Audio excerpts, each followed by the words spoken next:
आणि क्रिकेटचं मैदान या ठिकाणी आता तयार आहे आणि क्रिकेटच्या याच मैदानामध्ये आता छत्रपती शिवाजी महाराज यांच्या जयंतीच्या निमित्ताने ह्या क्रिकेट स्पर्धा या ठिकाणी पार पडणार आहेत।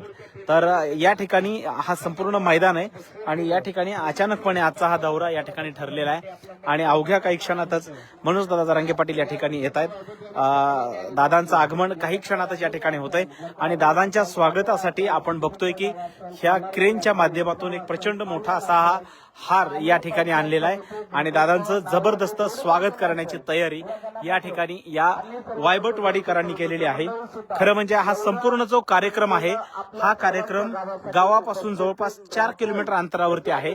गावाच्या अत्यंत दूर अशा परिसरात हा कार्यक्रम या ठिकाणी आहे। शेतामध्ये हा सगळा कार्यक्रम आहे आणि इथून गाव या ठिकाणी आपण बघतोय की ज्यांना शब्दप्रभू म्हटलं जातं असे श्रीयुत कासत सर हे या सामन्याचं आणि या कार्यक्रमाचं या ठिकाणी लाईव्ह प्रक्षेपण करत आहेत आणि या लाईव्ह प्रक्षेपणामुळे तुम्हाला असं दिसून येईल की अगदी काही वेळामध्ये या कार्यक्रमाची शोभा कशी वाढणार आहे। हे लाईव्ह प्रक्षेपण संपूर्ण महाराष्ट्र आणि महाराष्ट्राच्या बाहेर जाणार आहे।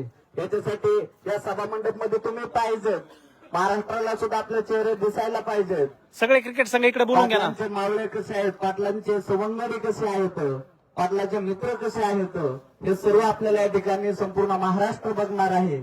यासाठी सर्वांनी आजूबाजूच्या परिसरामध्ये जर शेतामध्ये काम करणारे सुद्धा कोणी जर शेतकरी बांधव असतील या सर्वांनी सुद्धा या मोजपिंपळगाव फाट्यावर तिकडचे क्रिकेट कार्यक्रमासाठी यायचंय। क्रिकेट संघ बाबळीच्या झाडाखाली बसलेला क्रिकेटचा संघ परत एकदा आपल्याला विनंती करतो, आपण सर्वांनी समोर यायचंय। आपल्याला आपल्या नावाची आणि त्या खेळाडूचे नाव घ्यायचे आपल्याला, याच्यासाठी मी वारंवार विनंती करतो आपल्याला की तुम्ही समोर या। आपला संघ कोण आहे, आपल्या संघाचे कोण कोण कर्णधार आहे, संघामध्ये कोणते खेळाडू आहेत हे सर्व या मान्यवरांना दिसलं पाहिजे, माहिती झालं पाहिजे आणि लाईव्ह प्रक्षेपण या ठिकाणी सुरू आहे। नक्कीच येणाऱ्या काळामध्ये स्पर्धेचं निमित्त आणि स्पर्धेचं आयोजन करण्याचा मागचा हेतू आहे।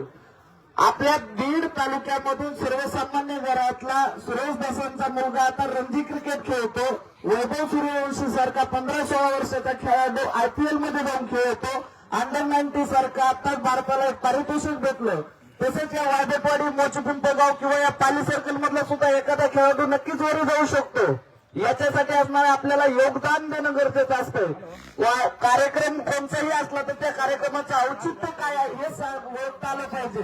यासाठी 10 जण असवतं, परंतु 10 जणाला एका जणाने 100 जणाला असणारे मिळवण्याची ताकद अंगामध्ये त्याच्या कौशल्य असावं। यासाठी आपल्याला जर विनंती करत असतील तर आपण सर्वांनी तिकडे समोर यायला पाहिजे।